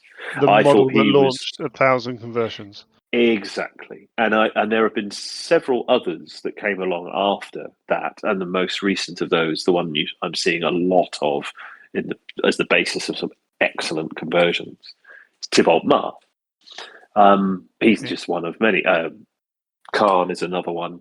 Often, strangely, the various Ultramarine, or was Remus Ventanus look alike, and then ultimately Remus Ventanus. Yeah. But Alexis Pollux, I felt, was the one you tended to see get used as a base a lot, and was a superb little vignette model on its own, with that cool scenic base, as in coming up over the Iron Warrior banner that's draped across there, and very evocative of the character it was representing. So on a number of levels, I thought that was a hell of a model. Back when bases meant bases, before they got too carried away with them. So, okay, start off with what is it? So, how much weight do you give for his place in the hobby side of the heresy? The hobby or the lore? Well, no, the hobby, the ability to be the fact that so many people have utilised the model as a basis. I rate that quite highly because and as I say, it was the primary reason, because I think that's one of those things that makes it a classic, is that it has this very wide appeal. Niche appeal to me makes it difficult to define it as a classic, and it's there for. I mean, this is for example, I seriously considered the Galvor back, but I thought that's relatively niche in that it applies straight away. It applies pretty much only to traitors, almost by definition, and even then, arguably narrows it down to word bearers. But I mean, people have used them as the basis of Luperci and various other legions. I was doing that because those models in particular had a particular resonance with me, because I happened to be at the back of the room at one of the weekender seminars, and when they revealed, there was such an audible, palpable reaction, particularly from the one gentleman near me who screamed. That was significant, but then that's an incredibly personal reaction to it. That to me is not a qualification for a Hall of Famer. I think. Yeah, I understand all that. I think if you've got a quality enough model, I don't think it matters if it's niche. I think if it stands upon itself, then it stands upon itself. So what is it? Why do you think so many people chose Alexis Pollux? I It's the think the worst one. stature. I think it wasn't an overly. He's a big boy, isn't he? For the It is. day, for when he It was. certainly had presence, still does, Yeah. but I think that's to do with the stature and the pose, and to some degree the fact that it wasn't the most. I mean, you could argue that the Imperial Fists don't tend towards something that's incredibly Legion specific, and by that I mean something that's utterly distinctive and couldn't be anybody else. Yeah. I'm thinking Night Lords perhaps are an example of that. There are some, to a degree, Blood Angels. I mean, there's certain Legion Space Wolves, maybe. There's a bunch of Thousand Suns, which is a good one. There's a bunch of them that are very distinctive in their particular Sure. legion, whereas there are others that are more. I hesitate to use the word generic, but that I think Less it was endowed already. with. Yes, exactly. Yeah, Yeah. um, So that yeah, was a 'cause I'm model that looking was not heavily leaning in that. sure, because I'm looking at the model, and then you got the fist and the laurels on the chest plate. You've got the fist and the laurels on the although the laurels could stay there depending on what you're doing with it. The Mm, fist. So you're looking at two items. If you're using that, well, you probably swap out the boarding shield for what you're using it. So it's those two things that you need to remove. So that is relatively simple compared to, mm, as you said, compared to a lot of others. And the armor, there's nothing specific in with the armor. Even the double layered shoulder pads are just funky, cool shoulder pads. So indeed, that's a strong aspect of it for sure. And most of it. power I mean, there's fist not are lots of popular as well. little trinkets and things to move. Yeah, There's not something that's very distinct. It was a suitably imposing commander's pose. The power yeah. fist is perfectly usable by anyone. Yeah, it had a wide appeal while being a very cool, and it wasn't just it wasn't like a commanding pose Sure. exclusively. It was had a certain menace to it of I'm here and I'm going to mess you up. Kind of, Yeah. it was a threat imposed to rather than Yeah. someone looking out over a battlefield or something. Um, but I'm it could be looking that at there was a lot in that pose. I'm looking at it now as well, and it's very different from any other armor type. Mm, Like the gorget, like the high, the neck protection mm, being that high, almost like crusade armor. mm. That kind of thing means it's going to stand out from your other models as well. Uh, yeah, no, that's cool. I forgot how big the base was on that. Yes, it is bigger than I remember. But I think it has the insert and Yeah, the sort of larger display base, but the display base isn't enormous. the chunk of resin is £45 now. Hmm. Yes, That's, I think that's, he's been through a few it's upgrades over the years, hasn't he? yeah, 45 quid. Anyway, that's a decent amount of money. I mean, there are some superb paint jobs of him as him, but it's the ability to. But not only does that look cool, I think it looks great in the suggested color scheme of an Imperial Fist, but equally has looked really good as the basis of a bunch of different paint schemes and different conversions. And I sort of thought, well, that was one of the first that I remember having that wide appeal. Yeah, for sure. Could you say that also? Is that also true of things like the? I don't know if they still do them, but the generic Praetor and Praetors that they did. There was Oh, one in Terminator armor and one in power armor. let's have a little look, shall we? Don't know if they still do those. Feel like they were retired some time ago. Now you could argue, well, those have been widely used as the basis of people's conversions into making them their own, but somehow the character series had greater resonance like that, and I felt like this model achieved that more Oh my word. successfully. I don't know if this is my computer playing up, but I've gone on to Loyalist Forces, say Blood Angels, and nothing's appearing on my. It's just got Blood Angels and then nothing. So let's try that again for something else. The Old World. Horus Heresy. I know my computer might just be playing up, to be fair. There's something going very strangely wrong here. Just trying to look up to see if those models are there, to be honest. Horus Heresy, Traitor Space Marine, Sons of Horus. There we go. That'll do. Nothing is coming up, and the web page is being funny. How curious. Okay, Praetors. Let's have a little look. There's a lot of things in GW's list of models that has the word Praetors attached to them. Legion Cataphractii, Praetor, and Chaplain. So they got the two No, from the starter that's the sets. betrayal at Calth, isn't it? Yeah. Yes, that is.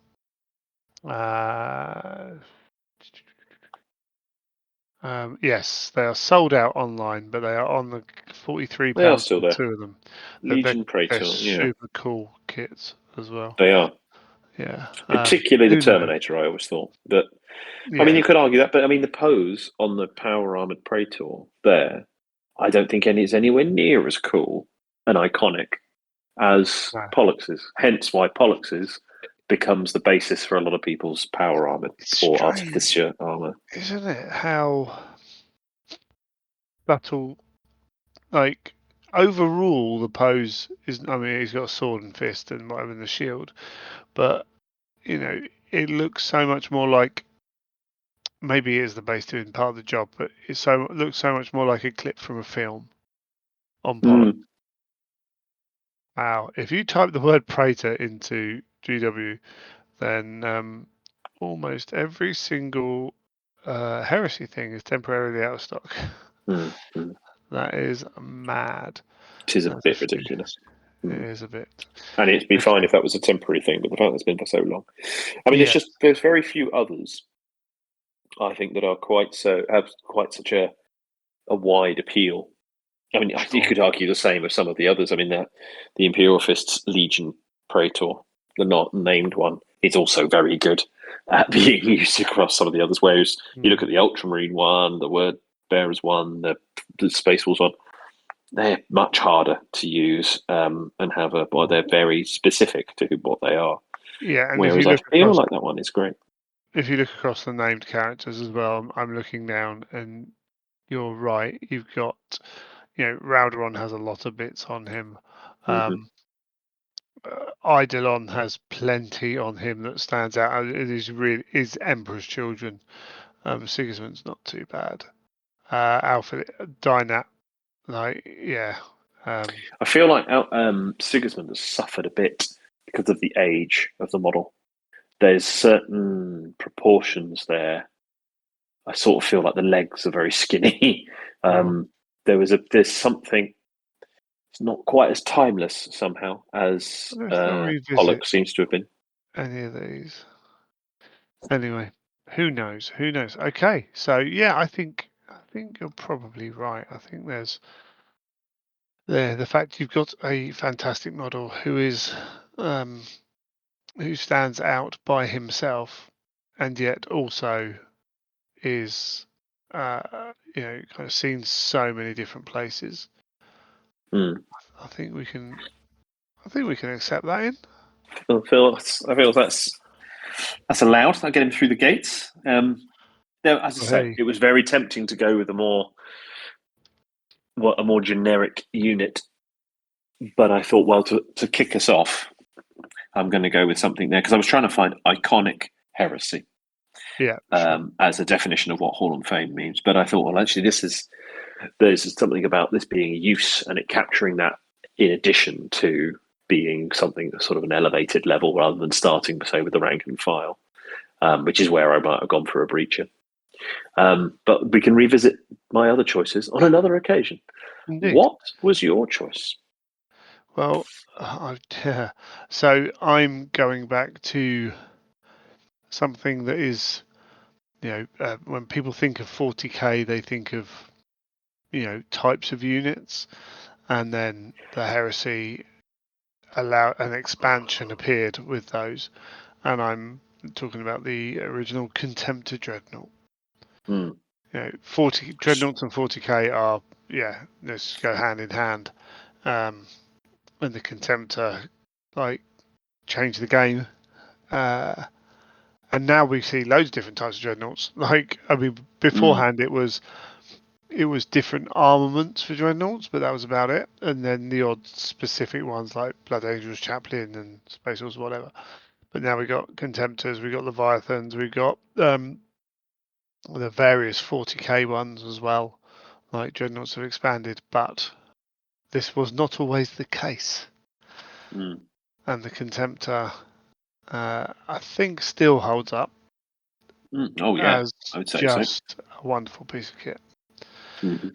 I hate building the legs on particularly the resin ones, but that's me. I'm not the greatest hobbyist in the world, but it's simple, it's effective, and you can do a lot with it. Mm-hmm.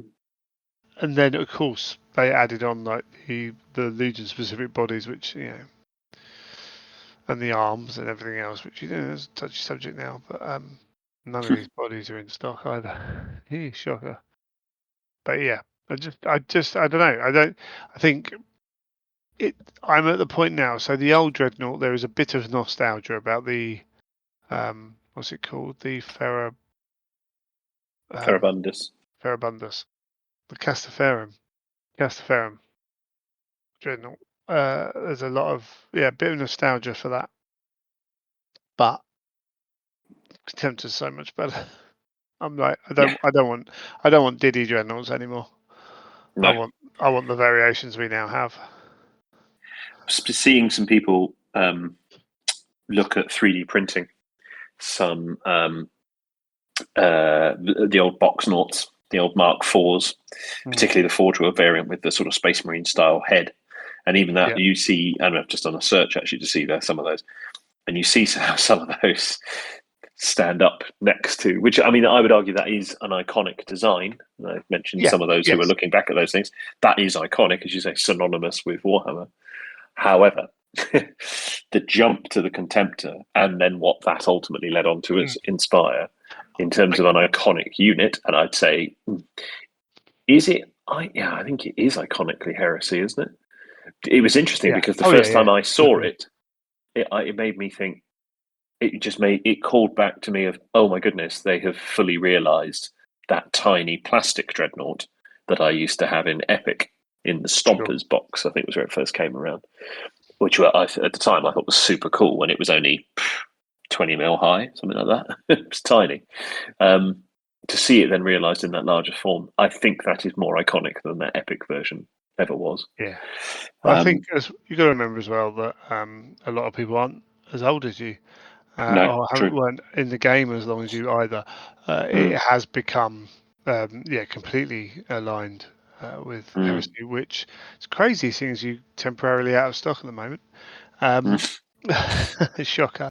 We saw, even when they weren't great in compared to what they are now, you still saw dreadnoughts on the table, still saw them doing their thing. People have always taken dreadnoughts in all forms of 40k forever, no matter how good or not so good they are. They've always been around, and obviously when the rules get better, you see more. But the Contemptor was absolutely no dissimilar to the olden days. What I really like, because it is different, because the Redemptors kind of borrowed parts of the old school design for the sarcophagus, and that you can see elements of the old design that they've pulled forwards into the Redemptor in 40k. But 30k is a different aesthetic. It is a different thing, and as you say, there are echoes. There's a familial resemblance. Definitely. And what a piece of kit. And it's, as you say, I think going for that core one, and it's had its moments as well, because I mean, there was the first time it went plastic. Yeah, it lost a lot of what made it cool because of various compromises that were made in that first iteration in plastic, and then it comes back with an incredible kind of remake with the kit we have now. Going for that original sort of plain Jane version, I think is a smart choice. I think that is. Talk about Hall of Fame. nature, like something that Yeah. you aspire to have. What do you think of with a basic heresy? If you had to put together a heresy sort of starter kit, it would probably be 20 Marines, a Contemptor, and a console / Praetor. Yeah, maybe some Yeah, cataphractic everyone's got terminators. Yeah, that. it's, you know, Yeah, yeah. yes, that was The Cataphractii is box, an interesting one.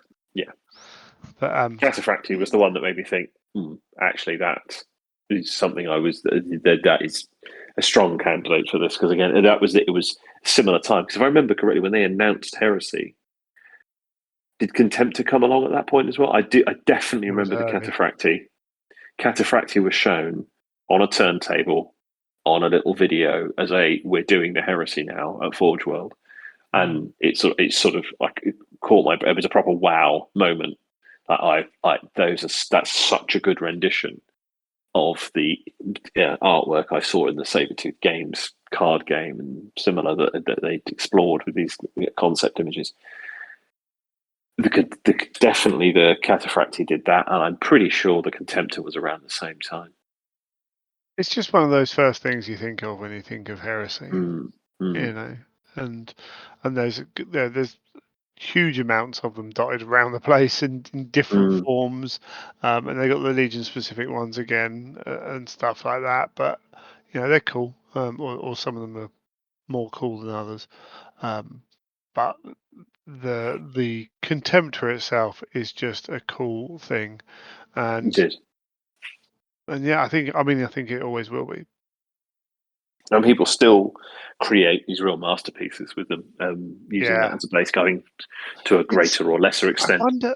Yeah, I wonder if the different not textures, but the different kind of surfaces and curved surfaces, and then Mm, the ability to block out. Some of it is very easy to assign like a color pattern to it. So mm, as a distinctly average hobbyist, I know that I can paint the body one color, paint the shoulders another color, and then throw a spot color on like the fist or the knee or the pad head. Yeah. or the head, um, and the model lends itself very well to easy hobbying, and yet still, if you want to go harder, gives you a lot of surfaces to play with for different things.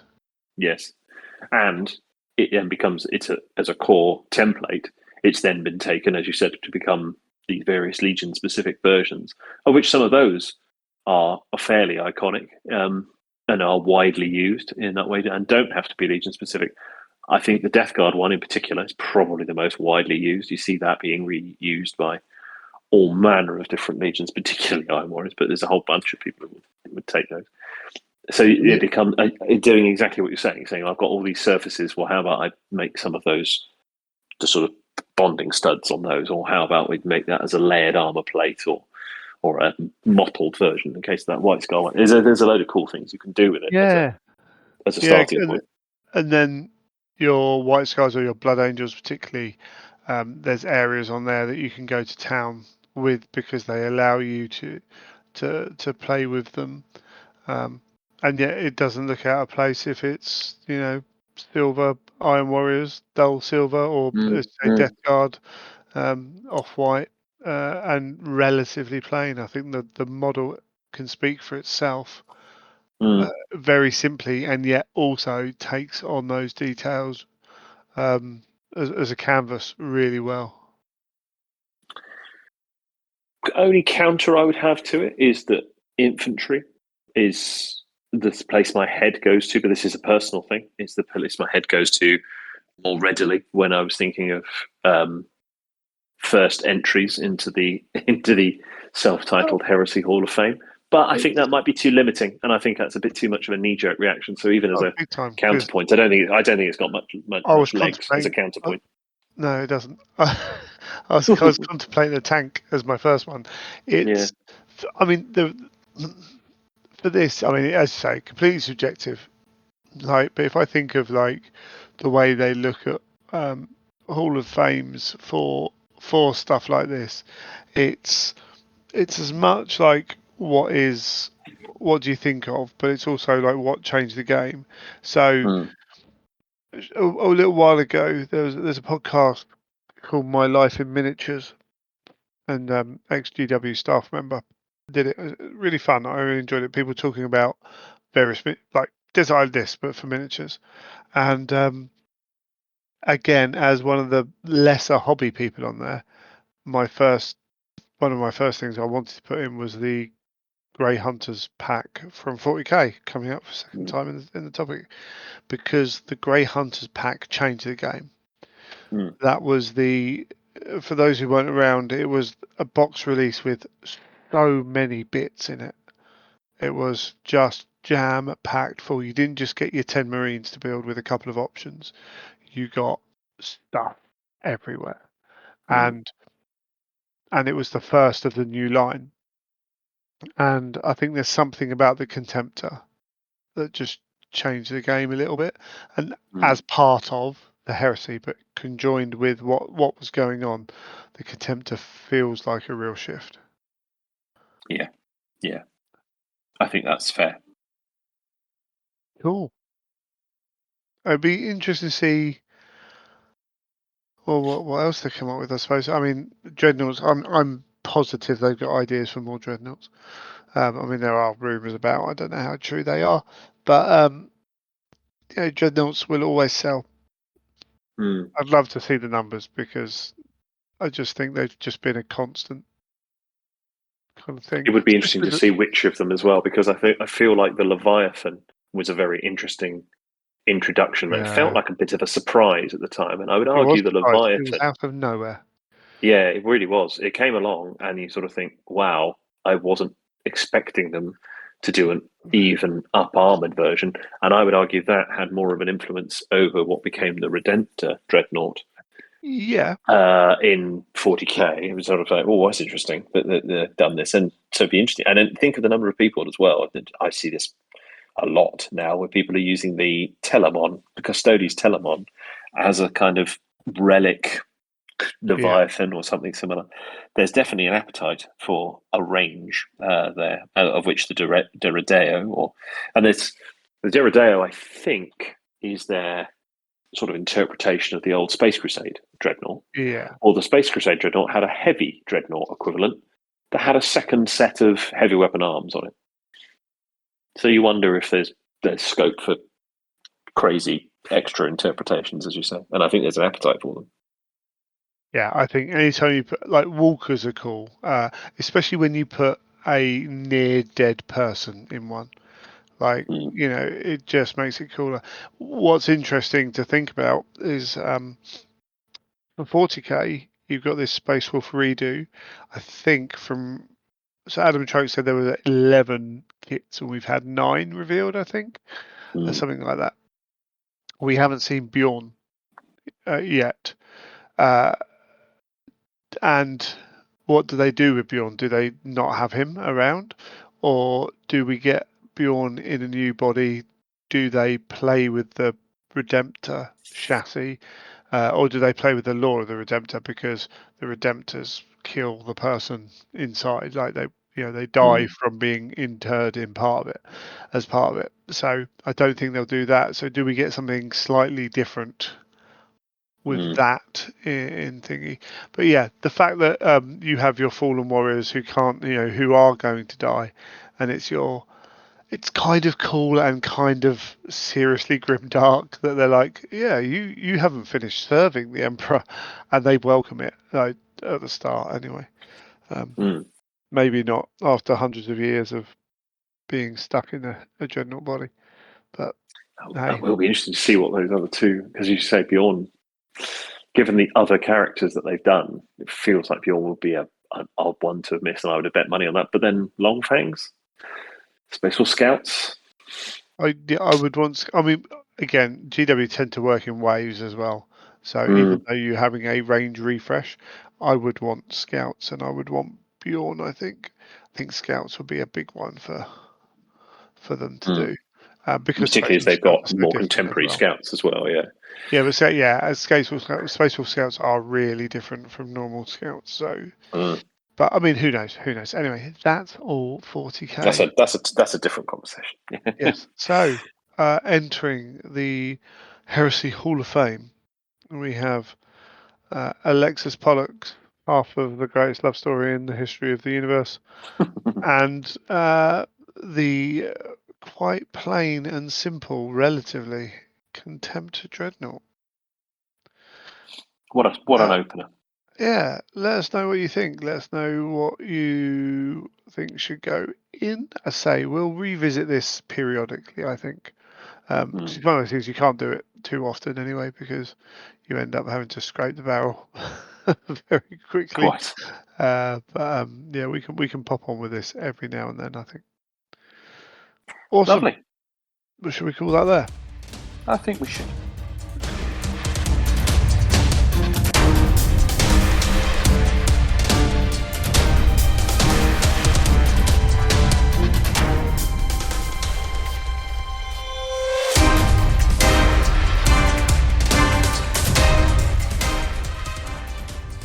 Congratulations, you've made it to the end of another episode of the Imperial Truth Podcast. Just as I'm editing this, we've had the news come through of the video, the teaser video, and the Heresy Hearsay website webpage go up. We're not going to cover them. I'm not going to go hold this off any longer than it is. Fingers crossed by the